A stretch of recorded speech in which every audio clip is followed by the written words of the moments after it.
കേരളം ഞെട്ടുന്ന വിവരങ്ങൾ വരാൻ പോകുന്നു എന്നും ബി.ജെ.പിയും സി.പി.എമ്മും കരുതി ഇരിക്കണമെന്നും ഇന്നലെയാണ് പ്രതിപക്ഷ നേതാവ് വി.ഡി. സതീശൻ അസാധാരണമായൊരു മുന്നറിയിപ്പ് നൽകിയത്.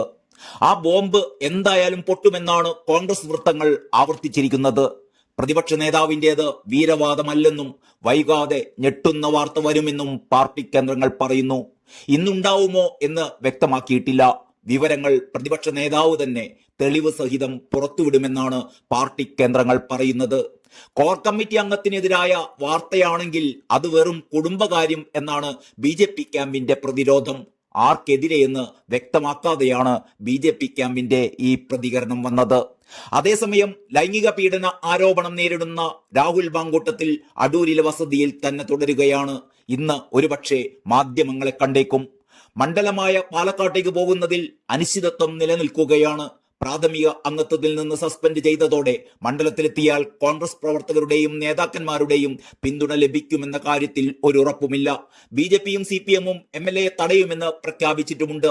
രാഹുൽ മണ്ഡലത്തിലെത്തിയാൽ സംരക്ഷിക്കുന്ന കാര്യത്തിൽ കെ.പി.സി.സി തീരുമാനിക്കുമെന്നും നിലവിൽ രാഹുൽ കോൺഗ്രസുകാരനല്ലല്ലോ എന്നുമായിരുന്നു Palakkad DCC president A Thankappan കഴിഞ്ഞ ദിവസം പ്രതികരിച്ചത്.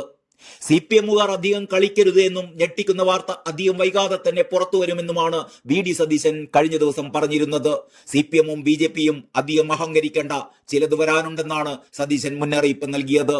രാഹുൽ മാങ്കൂട്ടത്തിൽ വിഷയത്തിൽ നിന്ന് ജനശ്രദ്ധ തിരിക്കാനുള്ള ശ്രമമാണ് എന്നും ഒരു പേടിയുമില്ലെന്നുമായിരുന്നു സി.പി.എമ്മിന്റെയും ബി.ജെ.പിയുടെയും ആദ്യ പ്രതികരണം.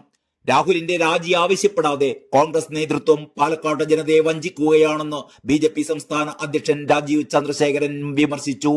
നിങ്ങളുടെ എം.എൽ.എയുമായി ബന്ധപ്പെട്ട വിവാദങ്ങളിൽ നിന്നും ശ്രദ്ധ തിരിക്കാനുള്ള ഇത്തരം നാടകങ്ങളൊന്നും വിലപ്പോവില്ല. വനിതാ നേതാക്കളടക്കം കോൺഗ്രസ് പാർട്ടിയിലുള്ളവർ വേട്ടക്കാരനായ ഈ എം.എൽ.എ നിയമസഭാംഗത്വം രാജിവെക്കണമെന്ന നിലപാടുള്ളവരാണ്. എന്നിട്ടും കോൺഗ്രസ് നേതൃത്വം അതിന് തയ്യാറാവാത്തത് എന്തുകൊണ്ടാണ് എന്ന് രാജീവ് ചന്ദ്രശേഖർ ചോദിക്കുകയുണ്ടായി. അതിനാണ് സതീശൻ മറുപടി പറയേണ്ടത്.